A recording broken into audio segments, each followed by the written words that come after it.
Et bonjour, bienvenue dans cette dernière vidéo de l'année. Putain, la dernière de l'année.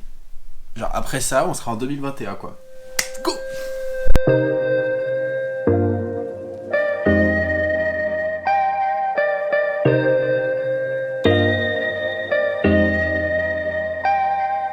Bonjour les amis, j'espère que vous allez bien, je m'appelle Kevin, je suis conseiller immobilier à Clermont-Ferrand, on se retrouve aujourd'hui pour une nouvelle vidéo. C'est la dernière vidéo de l'année 2020, on en profite du coup pour faire le bilan, pour faire le point sur l'année qui vient de se passer, pour anticiper 2021, voilà, on fait un petit peu le point. Pour cette dernière vidéo, du coup, je vous ai sollicité sur Instagram, je vous ai demandé de me poser des questions, les questions que vous aviez envie de me poser, ça me permettra du coup de pouvoir parler de 2020, de pouvoir anticiper 2021, vous allez voir tout ça, ça va être top. En parlant d'Instagram, du coup, si c'est pas déjà fait, je vous invite à vous abonner, du coup, juste ici, il y a Facebook, il y a Instagram, il y a YouTube, il y a plein de choses à faire, donc allez-y, c'est comme les estimations, c'est gratuit. On y va du coup pour la première question.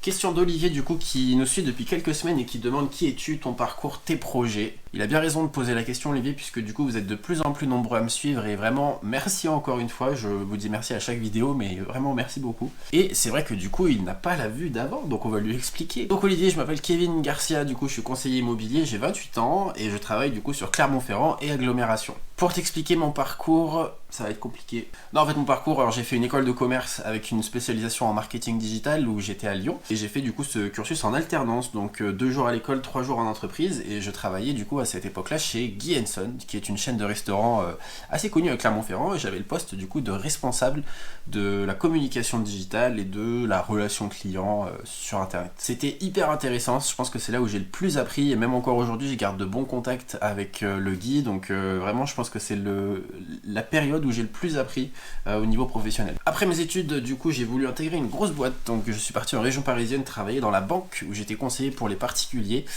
C'est un secteur qui est peut-être pas très intéressant quand on ne s'y intéresse pas, mais en fait c'est hyper, il y a beaucoup de valeur en fait qui est apportée et aujourd'hui ça me sert encore dans le métier de conseiller immobilier puisque le fait d'avoir une approche financière, ça apporte vraiment de la valeur dans l'échange qu'on a avec les clients. Je suis resté du coup sur mon poste pendant 2 ans, après j'ai demandé à évoluer, on m'a dit non, alors j'ai dit ok, je m'en vais alors et je suis allé du coup travailler pour la marque Renault où j'étais responsable d'un département au-dessus de Paris et en fait donc j'étais en charge du marketing physique et digital pour la marque sur les concessions du secteur. C'était également super intéressant mais j'ai vite décidé de rentrer, j'avais envie de rentrer chez moi à Clermont-Ferrand et l'immobilier m'avait toujours fait de l'œil et je me suis dit ok, c'est le moment, il faut y aller, il faut que tu essayes, il faut que tu vois ce que ça donne. Et voilà, donc c'est ce que je fais depuis que je suis rentré. Quand je suis du coup arrivé dans l'immobilier, je me suis rendu compte, si tu veux, qu'il y avait un vrai écart entre ce que moi je pensais être le métier de conseiller immobilier et ce que c'était réellement. Alors pas forcément dans le mauvais sens, hein, sur la charge de travail ou quoi que ce soit, tout ça j'en étais conscient, mais plus sur l'expérience que je voulais donner à mes clients par rapport à ce qui était délivré aujourd'hui. Aujourd'hui, il y a très peu d'agences qui sont présentes sur le digital, qui l'utilisent comme moi j'ai envie de l'utiliser, et donc je me suis dit, il y a vraiment quelque chose à faire là-dessus. Et c'est ce que j'essaye de faire du coup au jour le jour avec mes clients. C'est un exemple le digital, mais c'est vraiment dans une globalité d'offrir une expérience client où voilà, j'ai une idée très précise de ce que je veux. J'essaye de faire en sorte de pouvoir l'appliquer et puis globalement l'année 2020 est très satisfaisante. J'ai des clients qui sont très contents de mes services. Ça aurait pu aller même sur certains points, mais globalement c'est une année très satisfaisante pour moi. Ensuite Clément, on se fait une raclette, un de ces quatre. Oui, on l'a fait très vite. Dès que tu attends chez toi, tu m'invites. Et on fera la raclette. Ensuite, 2020 était ta première année comme agent immobilier.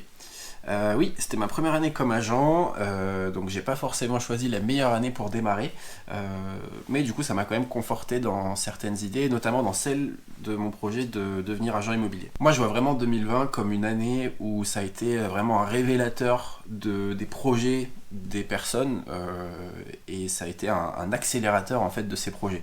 J'ai beaucoup de clients qui ont eu un projet, enfin qui ont toujours eu un projet, je sais pas, de faire une extension, de refaire une pièce dans leur maison, etc. et qu'ils n'ont jamais fait en fait. Et du fait qu'il y a eu le confinement, eux ça leur a permis de se dire il faut que je le fasse maintenant en fait. Et j'ai l'impression que c'est le cas pour beaucoup de choses. Il y a des couples qui étaient ensemble depuis très longtemps, puis qui se sont séparés parce qu'ils se sont rendus compte que ça n'allait pas, d'autres qui se sont mariés parce qu'ils se sont dit voilà, il faut y aller, je suis sûr il y a plein d'enfants qui vont naître, etc. Donc voilà, pour moi 2020 c'est vraiment le révélateur des projets des personnes, et moi c'est le cas du coup pour l'immobilier puisque ça m'a vraiment conforté dans l'idée que c'était ça que je voulais faire. Donc c'était du coup ma première première année, une très bonne année, ça s'est très bien passé. Je suis très content du bilan de cette année. J'ai beaucoup travaillé, mais j'ai aussi beaucoup appris, donc j'espère continuer dans la même veine pour 2021. Ensuite, quand est-ce que tu pars de chez tes parents?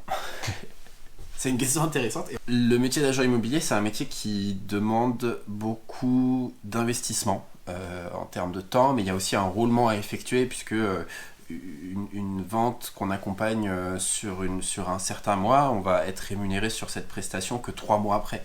Et il faut du temps en fait pour faire son réseau, pour se faire connaître, pour que les gens vous appellent et qu'ils vous fassent confiance. Voilà.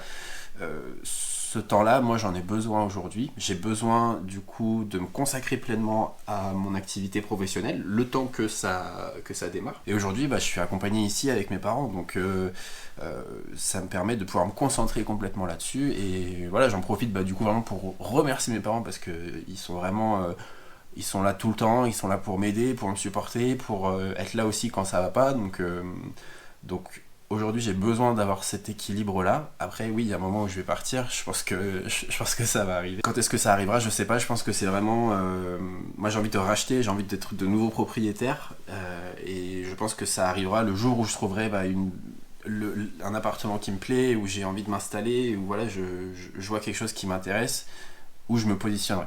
Après, c'est sûr que oui, c'est toujours bizarre de se dire on est chez ses parents, etc. J'ai choisi de le faire quand je suis rentré sur Clermont parce que je sentais que j'en avais besoin en fait pour démarrer mon activité. Et j'ai vraiment bien fait parce que vraiment ils ont été là plein de fois pour moi et ils m'ont aidé de plein de manières différentes. Donc voilà, j'en ai besoin.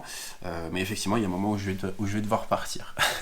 Ensuite, à quand la vidéo sur le quartier de Montferrand? Alors ça c'est cool parce que ces vidéos de quartier elles vous ont beaucoup plu, je suis très content. C'était une simple idée qui est née pendant le deuxième confinement où je me suis dit il faut que j'occupe encore mon temps à quelque chose d'utile et c'est ce que j'ai fait avec ces vidéos là où je suis tombé sur l'urbanisme de la ville en me disant tiens qu'est-ce qu'il y a de prévu dans les prochaines années et en fait je me suis rendu compte qu'il y avait une quantité de choses à dire donc ça va me faire plein de vidéos qui vont arriver. Donc celle de Montferrand, pourquoi pas la prochaine. Là la semaine prochaine il y a du coup celle des Salins qui devrait arriver, mais après on partira sur un autre quartier, donc c'est encore vous qui décidez. Ensuite Solène, c'est quand que tu organises une course de poules? Ce sera sur le prochain concours je pense. Donc pour expliquer pour ceux qui n'étaient pas là, du coup sur le premier concours que j'ai organisé, je voulais que le tirage au sort soit impartial et donc du coup j'ai sollicité mes poules où du coup j'avais disposé plein de petits papiers et puis c'était le premier papier qui était tiré par les poules qui gagnait. Bon alors en ce moment il fait un peu froid donc elles restent dans leur enclos, on les sort pas trop, voilà. Mais du coup dès qu'il fera un petit peu beau on essaiera de refaire un tirage au sort comme ça avec les poules. Ensuite, comment tu penses que l'immobilier à Clermont va évoluer en 2021? Je sais pas du tout.